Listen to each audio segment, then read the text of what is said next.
The Russian defense industry has upgraded its TOS-1A flamethrower with electronic warfare system. The new electronic warfare system incorporated into the TOS-1A features advanced anti-drone guns and other systems that effectively jam and suppress communications. This upgrade is designed to offer robust protection against drone and loitering munition attacks, which are increasingly prevalent on modern battlefields.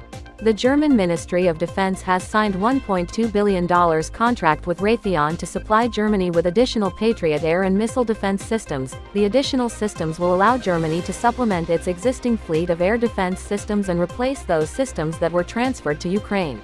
The Brazilian Army has purchased 420 LMVBR-2. The LMVBR-2 is 4x4 light armored vehicle capable of supporting transport, reconnaissance, combat and peacekeeping missions. It features V-hull and collapsible sandwich structure to protect against mine blasts.